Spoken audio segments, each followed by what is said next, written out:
Thanks for tuning in. Ham Talk Live will be on the air shortly. Please stand by.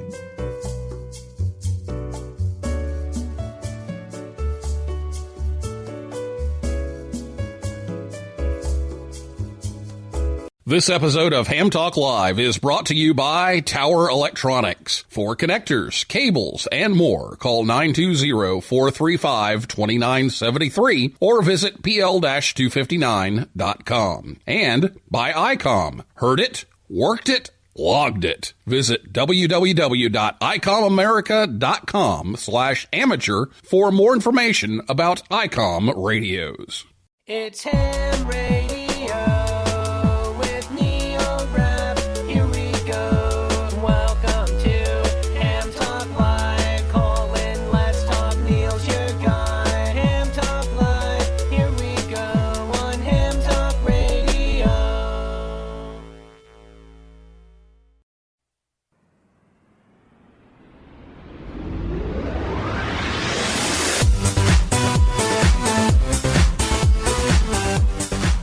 Good evening, everyone. It's time for another Ham Talk Live. It's episode number 211, Hurricane Prep Week, recorded live on Thursday, May 7th, 2020. I'm your host, Neil Rapp, WB9VPG.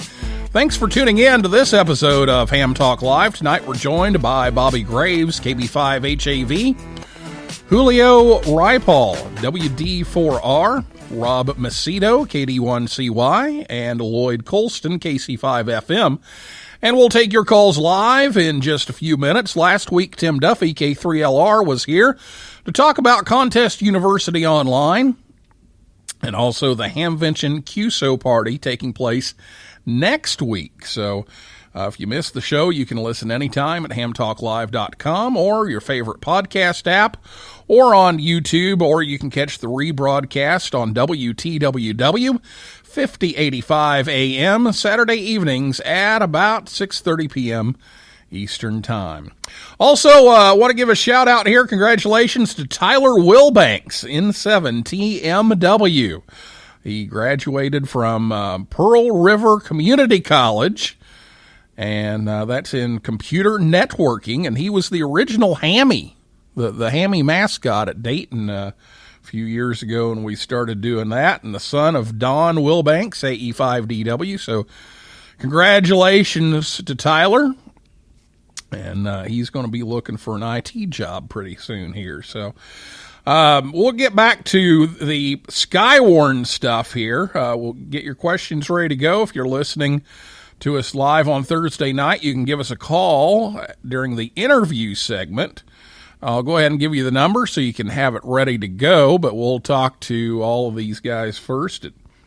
The number is 859-982-7373. Again, 859-982-7373. You can also tweet us at Ham Talk Live on Twitter. And if you're on Spreaker, you can type in the comments, and that'll pop up here on the screen. Looks like I've got some catching up to do with that already. So looks like we've got a crowd in on Spreaker tonight. So we'll be back and talk Skywarn right after this word from ICOM America right here on Ham Talk Live. Get out and be active with ICOM's new IC705 and its optional multifunction backpack. The IC705 is your perfect QRP companion, as you have base station features and functionality at the tip of your fingers in a portable package covering HF 6 meters, 2 meters, and 70 centimeters. This compact rig weighs in at 1 kilogram or just over 2 pounds, with RF direct sampling for most of the HF band and IF sampling for frequencies above 25 megahertz, and a large 4.3-inch color touchscreen with live band scope and waterfall. It runs 5 watts with a battery, 10 watts with a power supply. It has sideband, CW, AM, FM, and full D-Star functions, a micro USB connector, Bluetooth, wireless LAN, micro SD card slot, integrated GPS with antenna and GPS logger, and the speaker mic comes standard and supports QRP operations. The perfect accessory for your IC705 is the optional backpack, LC192, with a special compartment for your IC705 and room for accessories for soda activations or just a day in the park. Visit ICOMAmerica.com/amateur for more information about ICOM radios. Ham Talk Live is on your side with traffic and weather together on the 8s.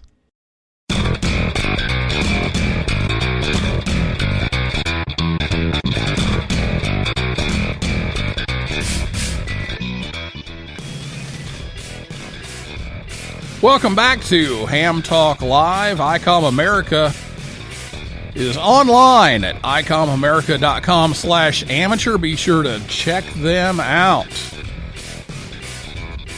Tonight we have some Skywarn stuff to talk about, and specifically hurricanes, because that season is upon us here soon. So we have our usual cast of Skywarn folks and a newbie tonight. So Bobby Graves, KB5HAV, is the net manager for the Hurricane Watch Net.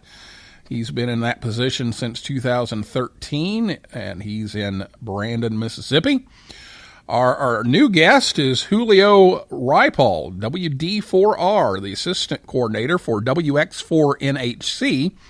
That's the National Hurricane Center amateur radio station, and he is in Miami, Florida. Rob Macedo, KD1CY, is the Director of Operations for the Voice over IP, or VoIP Hurricane Net. Since 2004, he's also been involved with the VoIP Skywarn and Hurricane Net that supports the National Hurricane Center station, WX4NHC. And Rob is in New Bedford, Massachusetts. And finally, Lloyd Colston, KC5FM, is the Public Information Officer for the VoIP Hurricane Net. And he's been a net control for that net since 2004, and he is in Newkirk, Oklahoma. So, gentlemen, welcome back to the show. And Julio, welcome to the show for the first time. All right, thank you very much, Neil. Well, we've got four of you here, so you're each going to get a little piece of this here at the beginning, and we're going to start off with Lloyd, who actually reminded me that it was Hurricane Preparedness Week and all that kind of stuff. And so, Lloyd, we want you to talk a little bit about Hurricane Preparedness Week, and Weather Observer Day was on Monday, so let's talk a little bit about that and what people should do to be prepared for a hurricane. Well, first, thanks for having me on the program tonight. It is important to be prepared for hurricanes, and in fact, all weather events, be they flood, flash flood, tornadoes, winter storm, you name it, need to be prepared for it.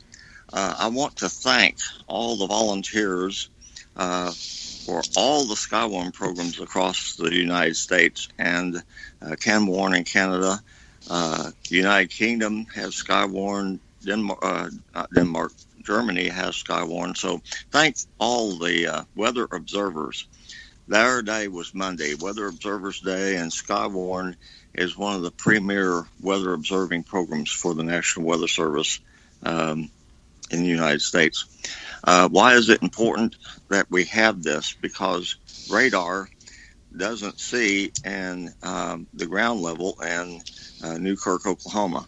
It's only going to see about 2,000 feet up in the sky, and there's a lot that can happen between 2,000 feet in the ground. That's why you need to have spotters on the ground, spotters on the coast, trained by the National Weather Service to give those reports to the local weather forecast office and the National Hurricane Center. So thank you, ladies and gentlemen, for being part of Skywarn. All right. And now, here in Bloomington, Indiana, I'm not too worried about hurricanes. But those of you who are on the coastlines, which most of you are, have to worry about these coming up. So, Lloyd, do you have anything that we just need to make sure that spotters are aware of in these kinds of things, or even in just localized flooding? Well, hurricanes are a major event, especially in metropolitan areas and in low-lying areas, because not only do hurricanes produce the winds that come with hurricanes, they also produce the flooding that comes with hurricanes.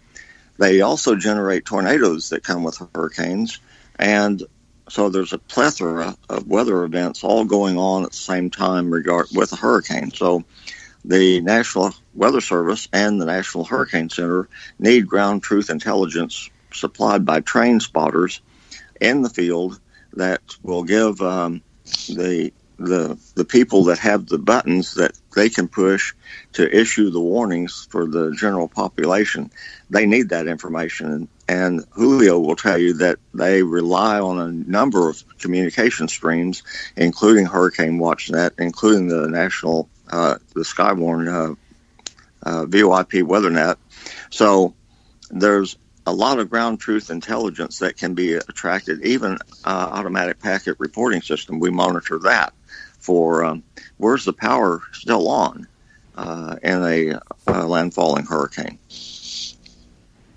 I never thought about that, but that would definitely give you some data to go from. Well, let's switch over to Julio, actually, and this is the 40th anniversary of the amateur radio station at the National Hurricane Center, and the call sign now is WX4NHC, and you helped set this station up, so tell us a little bit about the station and the anniversary celebration that's going on this year, or lack thereof, as it may be. All right. Thank you very much, Neil, and good evening, everybody from Miami. And I'm Julio, a Whiskey Delta 4 Romeo. And we started our station at the Hurricane Center, WX4NHC, in 1980. Welcome aboard by Dr. Neil Frank, who was the director at the time, because he wanted hams to be able to talk to the Caribbean. Because at that time, in 1980, every time the weather got bad, they lost all communications to all the Caribbean islands, and we were the only thing left standing and talking to each other. And our first hurricane, and my first experience there, the summer of 1980, was Hurricane Adrienne, which hit St. Lucia. And we were there for 3 weeks straight, 24 hours a day, as Hurricane Adrienne tracked through St. Lucia, destroyed that island, and then eventually hit Brownsville, Texas. Believe it or not, that was an incredible experience. Luckily, I was a student at across the street, so I would just walk across the street from my dormitory with a Yaesu FT101 in a cardboard box and a wire antenna, and that's how our humble beginning started. Now we have a super duper station with some of the latest Yaesu equipment. We have a Yaesu FT DX1200, another couple Yaesus, and an amplifier, and 7 antennas on the roof. And we have everything that you can imagine as far as digital modes and APRS and VoIP and IRLP and so forth and so on. So we're very lucky about that. Right now, we're currently around 16 operators that are trained and vetted and security checked to work inside the Hurricane Center. We've worked over 100 hurricanes since then. And surface reports are incredibly important. They fill in all the gaps between what we get from the satellites, radar, and air reconnaissance. And so many times that's affected their forecast. And I'll just give you one of the latest examples was Hurricane Dorian last year. It went and sat over the Abacos in the Bahamas, and we had one ham that was able to stay on board with us until landfall. That was Chris C6AID, Chris Purett in Hopetown, Elbow Key. And the only information that we were getting was through him. Everything else was out completely. And that hurricane was a Cat 5 hurricane, stayed over them for more than a day. And I remember talking with Chris, and I said, what are you doing, Chris? He owns some sailboat and boat charter business there, and he says we got everyone off their sailboats onto the island, about 300 people. They're all sheltering in private homes, and we have several in my home that. And I said, Chris, what's the elevation of your house? He said about 15 feet above sea level. I said, well, storm surge is 15 to 20 feet plus waves. And his last report was the winds are blowing over 100 miles per hour and the trees are falling. And we didn't hear anything back for days from him. And we were so worried because we saw some of the pictures coming back of the island flattened. And Chris and his wife Jill survived, thank God. But one of the last reports we got was Hope Town is gone. And those are the reports that fill in, and they give it a human aspect instead of all the technical data of the barometric pressure and the winds, et cetera, et cetera. It gives it that human connection. And a lot of the forecasters love that because it acknowledges what they predicted, and then the people in the public can relate to it. You tell someone that the barometric pressure is 923 millibars, they're not going to understand beans about that. But when they say someone on the island saw 3 houses just south of him move from their foundation or lying in the middle of the street, now they can picture what's going on over there. So that's a quickie from me, Neil, over. Yeah, well said. And, you know, having the eyes on the ground is always, you know, kind of the forefront of Skywarn. And you've had 40 years of this, but, you know, I guess the anniversary celebration was kind of cut short. Yeah, that we had a lot of plans for the National Hurricane Conference in Orlando, and that was canceled because of the coronavirus pandemic. We're in talks right now about doing some kind of a webinar, and we're trying to put together our amateur radio workshop, which we've done before for the ARRL, and try to get something going, maybe by the end of this month. But the plans are still preliminary. Okay, very good. Well, we'll be listening for that. Let's go over to Bobby. Now, Bobby, you're the net manager for the Hurricane Watch Net, and you've got a big anniversary this year. So tell us a little bit about that. Well, first off, Neil, thanks for having me on again this year. It's always a pleasure. Hurricane Watch Net's been around for 55 years. It was originally founded by Jerry Murphy, K8YUW, who's still with us after all these years. He still lives in the Cleveland, Ohio area.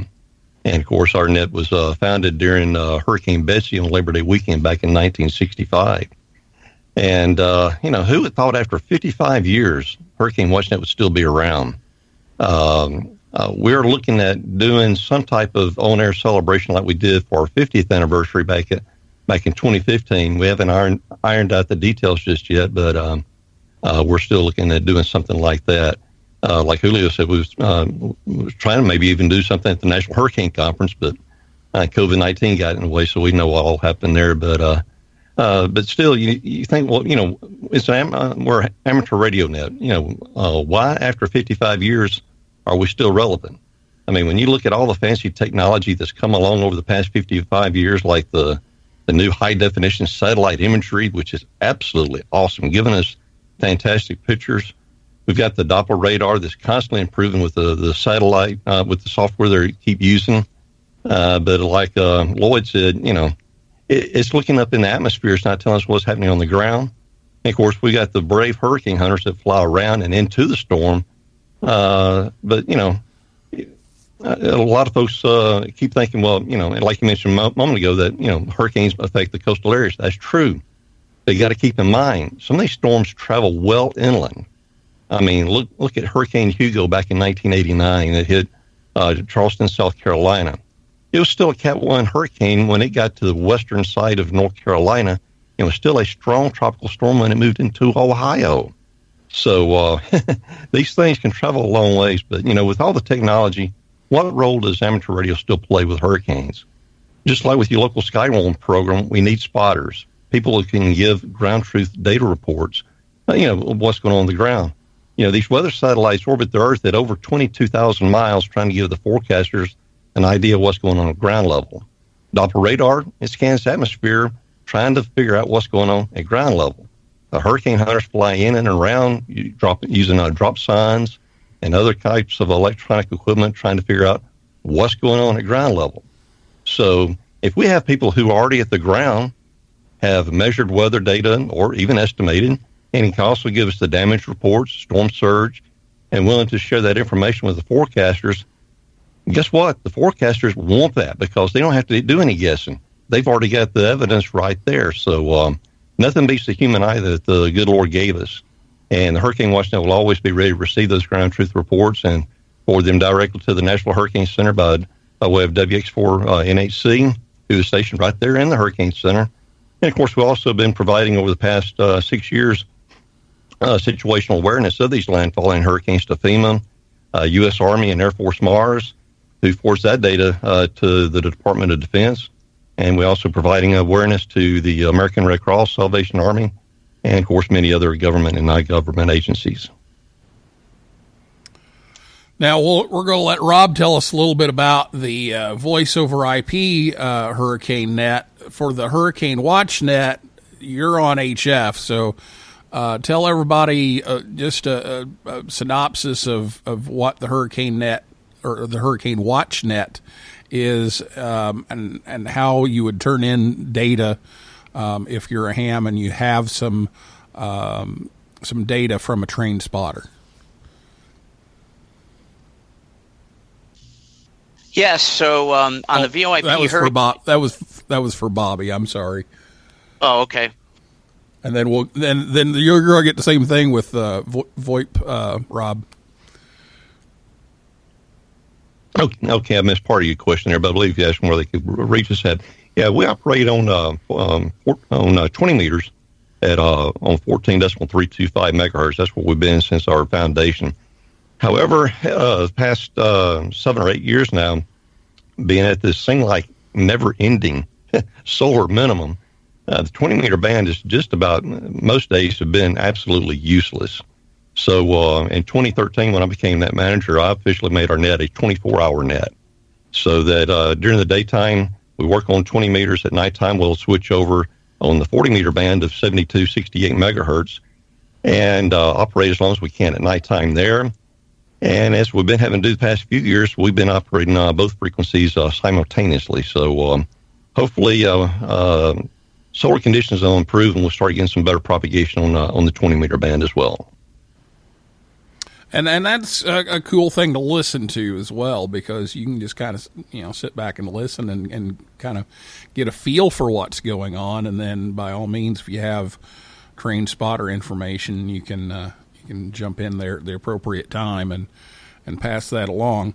So yeah, let's go over to Rob now. Rob, you don't have an even numbered year anniversary like everybody else, so I feel like I'm leaving you out here, but you're in charge of the VoIP net, so let's talk a little bit about that. The same question. How does the VoIP Hurricane Net work, and how is that information gathered and provided to the National Hurricane Center?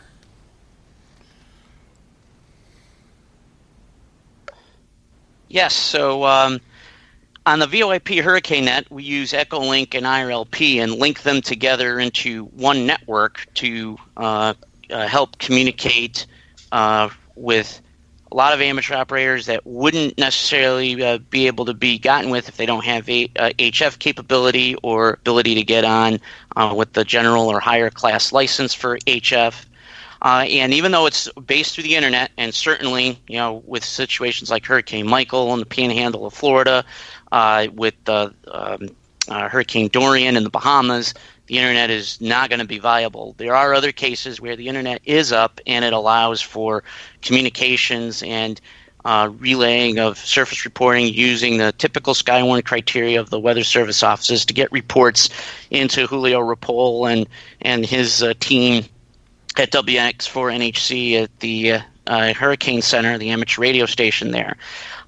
So we have a report form that we can send reports on. WX4NHC monitors us directly. A couple of examples that I can use include the a couple of years ago during Hurricane Maria, a number of reports in Dominica were relayed from an amateur operator in St. Lucia who had Echolink capability and had VHF contact with the island of Dominica. And that allowed vital information to come through. We also will use modern forms of social media and try to reach out to non-amateur radio spotters and sources for information.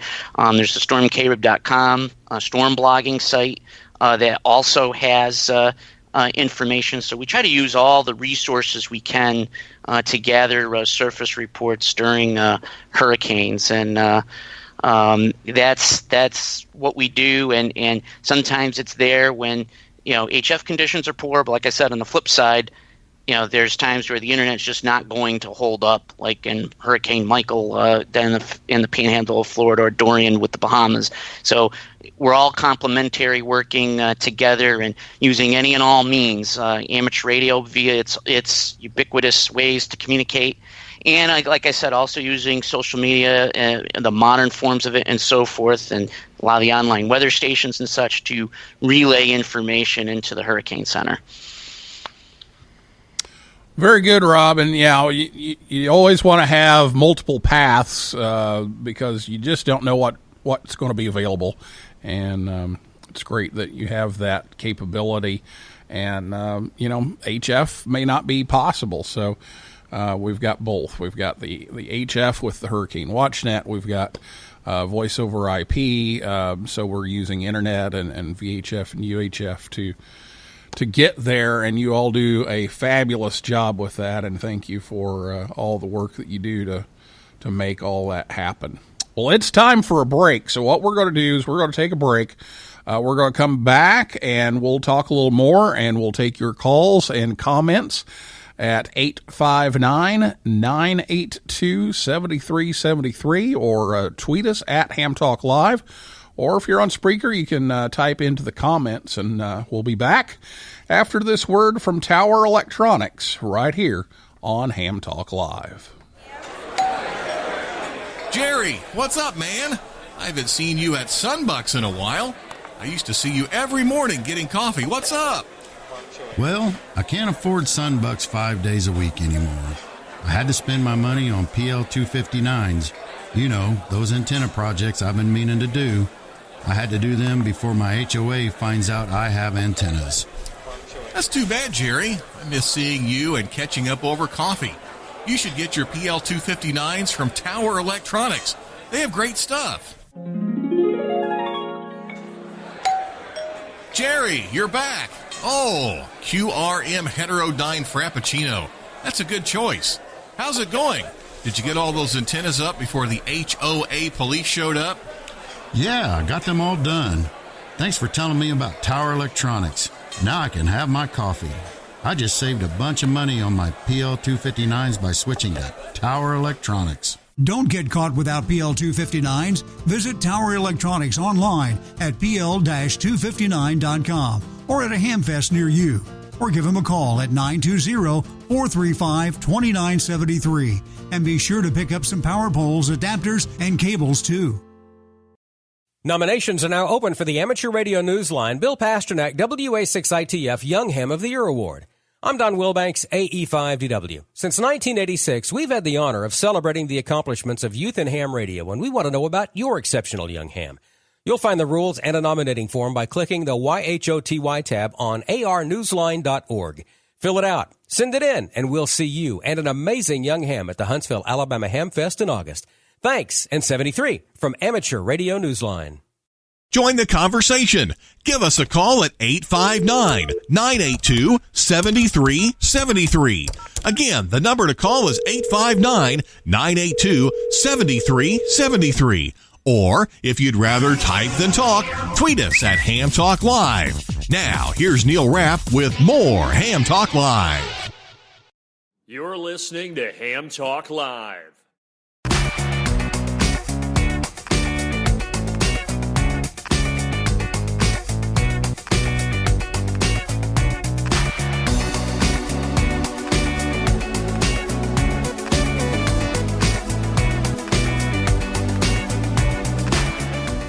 Welcome back to Ham Talk Live. In these challenging times, now more than ever, we're all in this together. With Scott and Jill at Tower Electronics, they're sponsoring the show tonight.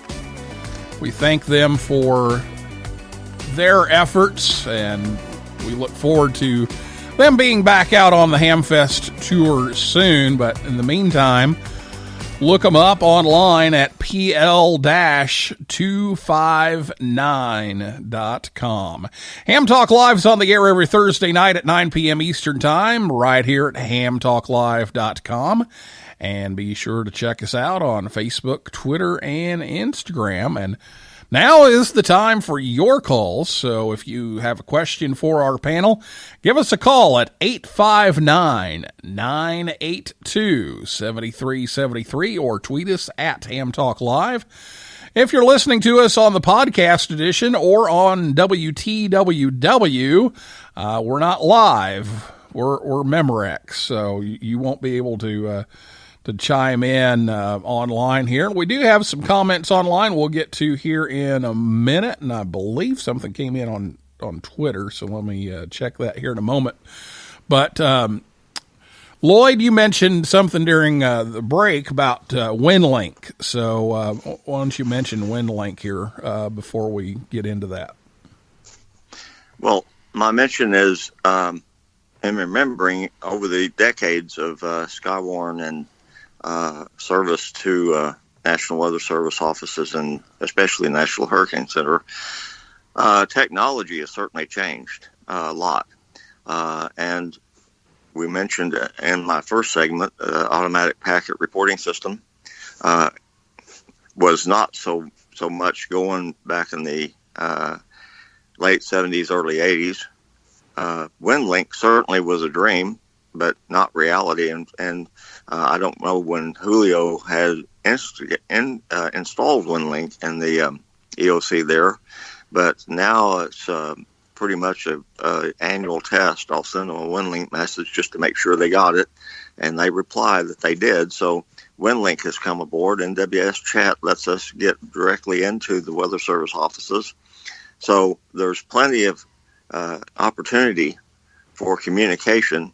And again, if you're not a part of the local Skywarn program, and if you want to be involved in Hurricane Watch Net or the Hurricane Skywarn Net, please reach out to the leadership from both of those nets.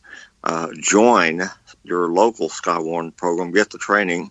There is training available. You may not get a spotter card, but you certainly can get training in Skywarn programs, and beef up your communication skills because you never know when you're going to need them. Well said. 859-982-7373 is the phone number, and we do have a couple of things that have come in online. First of all, this one's going to Bobby. Chris Stinson, KC8YTK in Charleston, South Carolina, says, gotta say I was inspired at age 5 by a Hurricane WatchNet operator featured for a hot second on an episode of Nova on PBS about hurricanes, and that aired in 1989, and now he's a ham. Well, fantastic. That's good news. Remember that episode by chance? Actually, I don't remember seeing that, but in 1988, I had not long gotten my ham license, and I was just a technician license at the time, and I was traveling through the middle part of Tennessee working on medical equipment. And I had a Kenwood TS440 I was taking with me, and throughout the day I'd been working a little bit of 10 meters, and then I got to thinking, what is in store for me when I get upgraded to general class license or higher? So I started dialing around the 20-meter ham band and came across 14325 and heard a gentleman down in Panama City Beach, Florida. Julio knew who I'm talking about. Don K, Colonel Don K, K0IND. And he was working some stations on the island of Jamaica. This was when Hurricane Gilbert was coming across.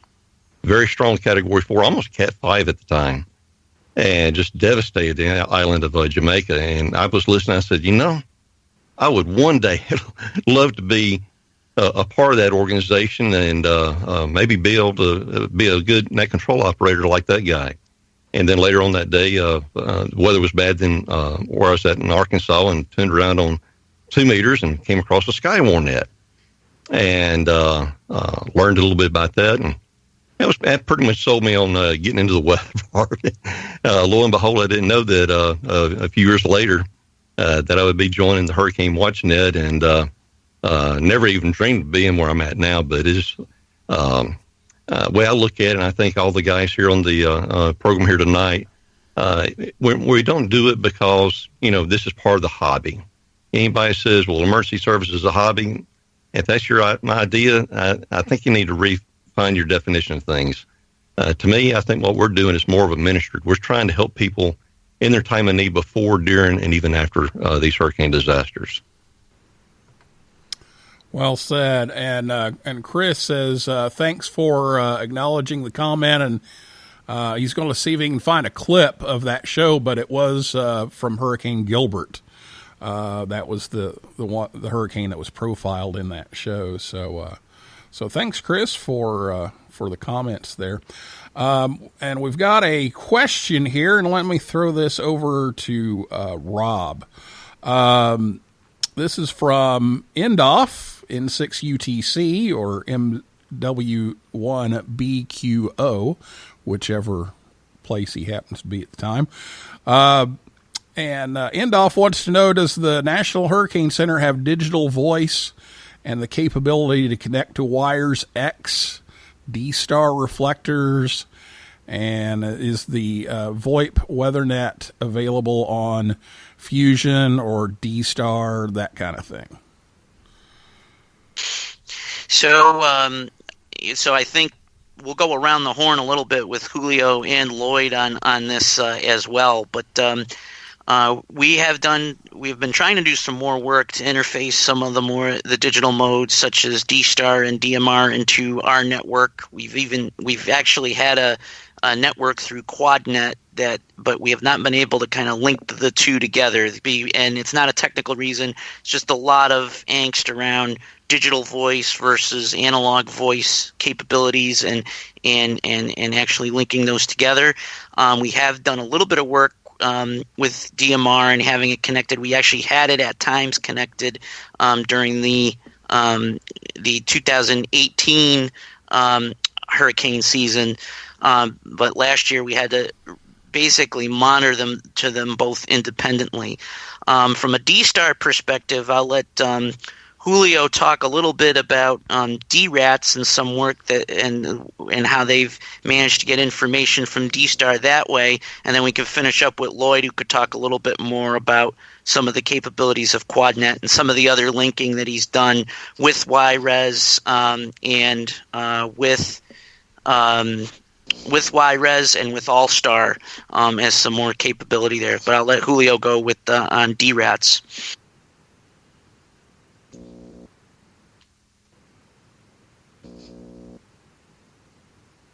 Okay, I guess I'm on. Oh. Yep, go ahead, Julio. All right, I wasn't sure. Anyway, real quickly, yes, we do monitor WinLink. In fact, our first WinLink surface report activity was 2005 Hurricane Adrienne, and we were monitoring a sailboat near El Salvador, and we had no surface reports. There were no weather radars. The satellite, the eye had clouded over. They had no visibility of the eye location. And Dr. Rick Knabb was the head forecaster at the time. This is before he was director. Said, where are you getting this data from? You're getting weather data from weather equipment. And it was a group of sailboats that were anchored somewhere near El Salvador. Well, those ham radio reports came through WinLink, HF WinLink, and it got to me and got to the Hurricane Center, and it changed the track of the hurricane. And the hurricane, after they had forecasted landing in a certain location, actually landed in a different country. I mean, that was a major difference there. So that's WindLink. We do monitor that. If you have any surface reports, WX4NHC at windlink.org. And anyway, so that's that. And I just want to emphasize, this is all teamwork. There's no one individual group or person or anything. It's a bunch of teams, the Hurricane WatchNet, the VoIP Hurricane Net, and of course, the most valuable, the stations on the ground being affected by the hurricane, and then the relay stations all over the country, all over the Caribbean, Central America, and even South America. They're very important to relay those reports back to us. Sometimes we don't have, like Bobby said, HF has not been very good recently. So we rely on that. Digital modes, we do a bunch, but we can't do them all. We don't have enough operators, equipment, and space to do everything. So we love the VoIP net that kind of consolidates all these different digital modes and then brings us the reports. So they have all these net controls and operators putting this all together. And then we have 1 or 2 operators at the Hurricane Center. And we just can't handle, 12 different modes and frequencies at one time.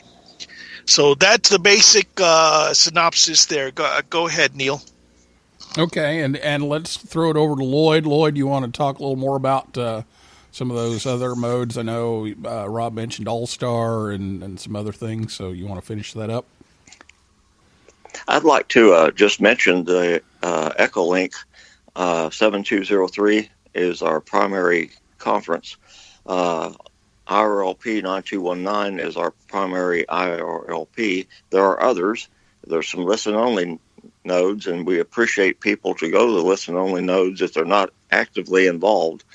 All-Star 28848 on All-Star is my node in the cloud, which ties to KC5FM-R.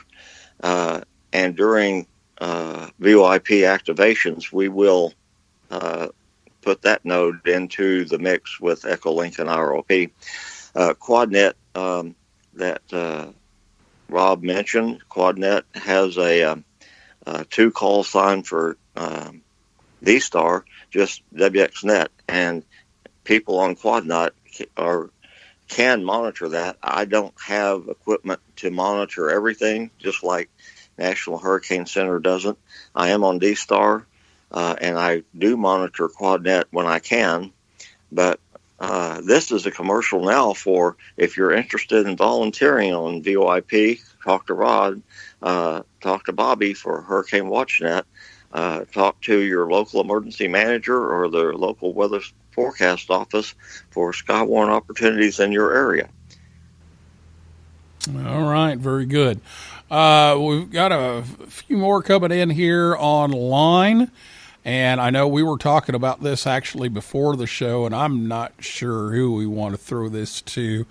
So I'll just throw it out there. John, W4USF says, is this next hurricane season expected to be very active? And what supplies should you have for hurricane season? And toilet paper and hand sanitizer too, right? If you can find it. And don't all right, who wants to take that? Maybe I'll just jump in on the I'll let Bobby speak to preparedness. And preparedness shouldn't be when the hurricane watch gets issued. It should be, far in advance of that. And yes, hand sanitizer and toilet paper as well, given the pandemic. But both Penn State and Colorado State universities are predicting an above normal season, and I've seen some other forecasters and outlets doing the same, and the NOAA outlook should be out within the next couple of weeks as well, and I imagine they will also be forecasting an above normal season. And Bobby, I'll let you speak more on the preparedness side and anything you want to add on the seasonal forecasts. Yeah, funny you mentioned the different forecasts. April 2nd, Dr. Glock's back from Colorado State. On April 2nd, he said he's forecasting 16 named storms, 8 to become hurricanes, 4 of those to become major hurricanes, which is Category 3 or higher. tropical storm risk on April 7th, issued basically the same forecast. Arizona, the University of Arizona, April 13th, they're forecasting 19 named storms. 10 become hurricanes. 5 of those become major hurricanes. And North Carolina State, April 17th, they're forecasting anywhere between 18 to 22 named storms, 8 to 11 becoming hurricanes, and 3 to 5 becoming major hurricanes. For preparedness, I'd like to invite you to visit our website, hwn.org. And down at the bottom of the screen, we'll have a link that says preparedness. And I think there's even one on the left side navigation bar. And from there, we have some downloadable PDF files that actually come from FEMA. They're just sort of a quick link to get them, where you can have a emergency family plan, emergency supply checklist, even some other things where you can dive in deeper as to certain things you need to check on, like insurance coverage. Make sure you have enough insurance for your home. Things to possibly do to make your home stronger, safe rooms, things of that nature. So, and if you have some friends that speak Spanish only, some of those files are in Spanish as well. So check that out, hwn.org. Very good. And Chris A4CB says light bulbs in case you lose power. And go ahead, whoever was chiming in there. I was going to chime in with FEMA, Federal Emergency Management Agency, FEMA.gov/ready, has a website for preparedness. Redcross.org has a website for preparedness. I'd like to mention both of those and encourage your listeners, prepare now for what will happen. Don't wait until you are asked to evacuate. Have your evacuation route planned out ahead of time. Have your extra gas available to take with you. If you have pets, have a plan for pets. If you're going to evacuate with your pets, check out the pet-friendly hotels that you're going to be able to go to along the route. Plan now what you're going to do rather than wait for it to happen, and then you have to do it. Please. Okay, and John says I'm moving back to Indiana. So John, we'll welcome you back. Okay, a couple more here. Chris again, and I think we hit some of this, but let's do it again, Rob. How can we follow, find, and submit reports on the Voice over IP net?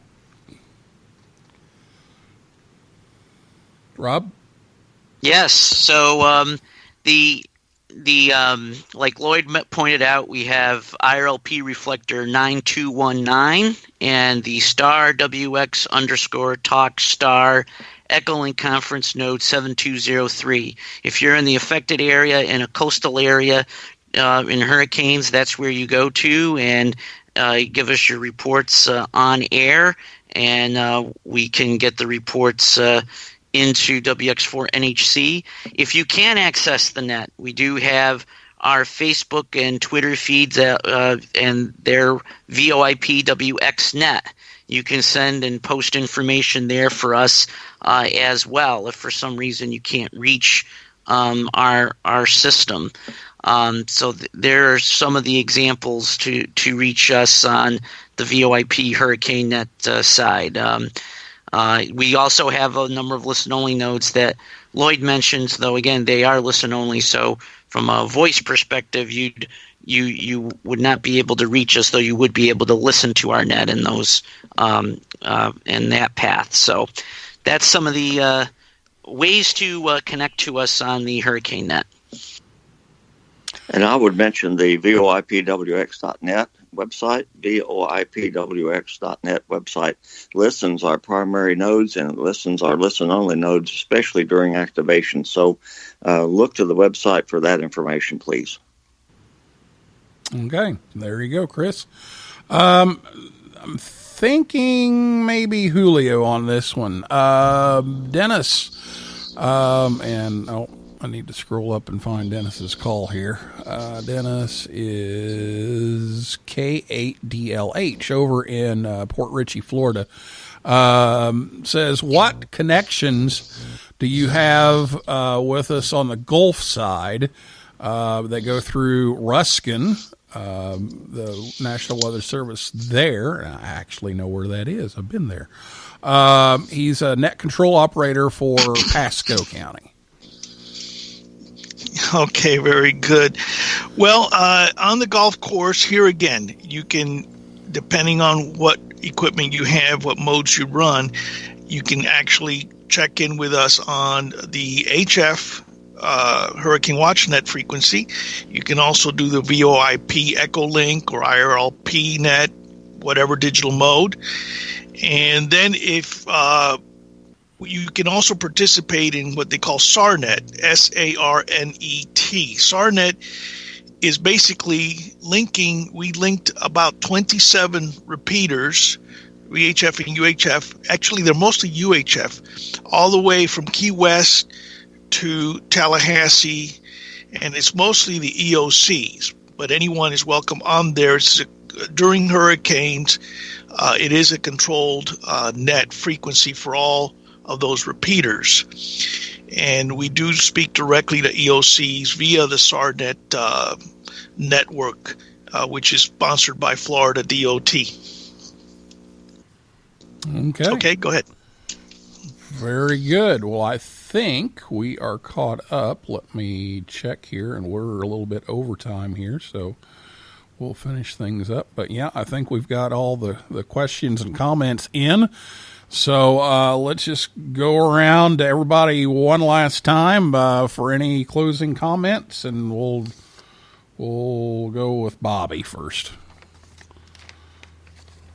Well, first off, it's good to be here tonight, Neil, and hope everyone stays safe. This COVID is going around, but at the same time, now is the time to start preparing. Don't wait for the last minute. Like Lloyd said, if you're in a hurricane-prone area, learn where your evacuation routes are. If you're not able to evacuate, especially for those that are down the lower part of Florida, learn where your storm shelters are and learn what their capabilities are. Keep plenty of, make sure you have something to keep your meds refrigerated with should you have to evacuate, and copies of your insurance forms, things of that nature. And there's a bunch of other things I could go into, but for a limited time. The main thing is just stay aware and don't wait to the last minute to make a decision on what you need to do. All right. Thank you, Bobby. Julio? Well, being that I've lived in Miami, 55 years now, something like that, and been through probably a dozen hurricanes, including Hurricane Andrew, which blew off half the roof of my house. I can tell you, you can't prepare enough or soon enough. If you live in a hurricane-affected area, definitely plan ahead. Make sure you fill up your cars with gasoline, not the day before a hurricane is going to make landfall. And that's what happens in Miami very often. You see the very long lines of cars waiting to get gas, and then the water is out of supply. We haven't had a problem with toilet paper with hurricanes before, but I don't know, the mindset now. But this hurricane season is going to be a very serious one. They're predicting about 140% above average. And here again, it only takes one hurricane to ruin your year. It depends where it hits. So prepare early, prepare well. There's plenty of information online. And to compound everything, we have this coronavirus pandemic, which may coincide with hurricane season. And that is the nightmare scenario that we're hoping does not happen. Go ahead, Neil. All right. Yeah, that's not a good combination. So we will hope for the best. All right. Your turn, Rob. Well, first off, it's great to be on a panel such as this with Bobby and Julio. We definitely missed meeting up at the Hurricane Conference this year, but we'll see what happens for next year. Also, just want to comment, now is the time to prepare. Don't wait for the hurricane watch or the tropical storm watches, because even the tropical storms can be pretty serious. Try to get some preparation done while you can. also keeping in mind the pandemic and what that could do to preparations and maintaining preparation for that while you're going through the hurricane season. And then I got to tell you that a lot of the public service folks in police, fire, et cetera, are all stressed to the max with the pandemic.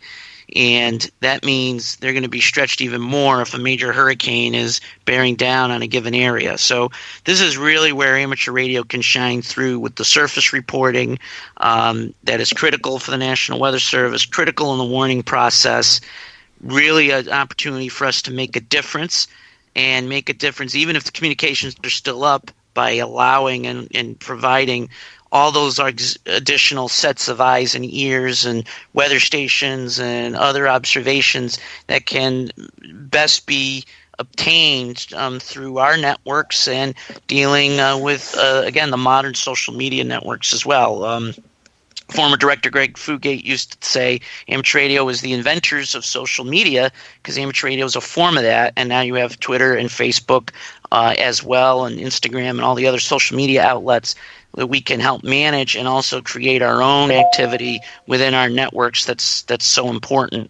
So just want to mention that, and then I just want to congratulate Julio and team and Bobby and team on WX4NHC and the Hurricane WatchNet on their tremendous anniversaries and public service. They are amazing, and hopefully the VoIP Hurricane Net will get there as well someday. But it's amazing public service from these great teams of folks looking to save lives and property. So just wanted to give them a shout out on their historic anniversaries in amateur radio public service. Well said. And Lloyd, you're going to get the last word tonight. And I appreciate you having us on. This is an important topic given Hurricane Preparedness Week, and thank you for doing that. Thank you for Bobby for your hard work on HF, and thanks for all, again, the Skywarn volunteers that really make a difference for the ground truth intelligence to the Weather Forecast Office. And I would like to give a war story on preparedness. Charlie, I think it was impacting Key West, and there was a ham radio operator with a walkie-talkie talking on the VoIP net during Charlie, and everything was doing good. He was giving us reports and doing fine.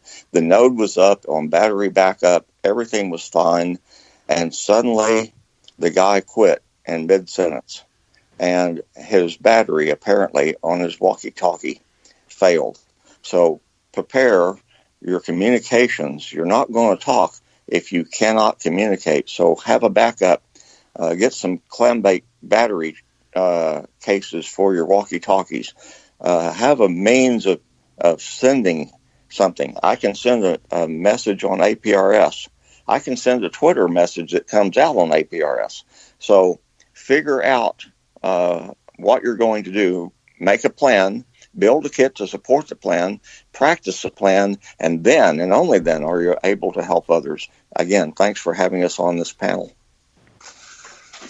All right. Thank you, Lloyd. And thank you all for being here tonight. That's some great information, and it's Hurricane Preparedness Week, and we've got to be aware of those things, but also other weather emergencies, that don't affect us here, way deep into the continental U.S., but we still see some remnants of those things and get some flooding and that kind of thing. And so it's good that we're all aware of some of those things and being prepared. Now, if we had just only known to be prepared for toilet paper for a pandemic, I don't know where that came from, but whatever. That's where we are, which is getting better, by the way, at least around here. So, well, we're going to call it a night. That is a wrap for this week's Ham Talk Live. Thanks to Bobby, KB5HAV, Julio, WD4R, Rob, KD1CY, and Lloyd, KC5FM, and everybody out there in cyberspace for listening and typing in tonight. And I invite you all back next Thursday night at 9 p.m. Eastern Time.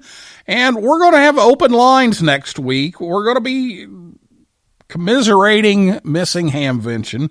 We're also going to hear a little bit about what we would have seen and what we would have had we been able to go to hamvention. So we will be doing that next week, next Thursday night. So be sure to tune in live at 9 p.m. Eastern Time, and we're going to take your calls the entire 45 minutes. So make sure you've got your dialing fingers ready and call in, and we're just going to kind of console ourselves a little bit about missing hamvention. And for a list of all of our upcoming guests, visit hamtalklive.com. And if you like the show, please leave us a review. That helps other people find us faster. So for now, this is Neil Rapp, WB9VPG, saying 7375, and may the good DX be yours.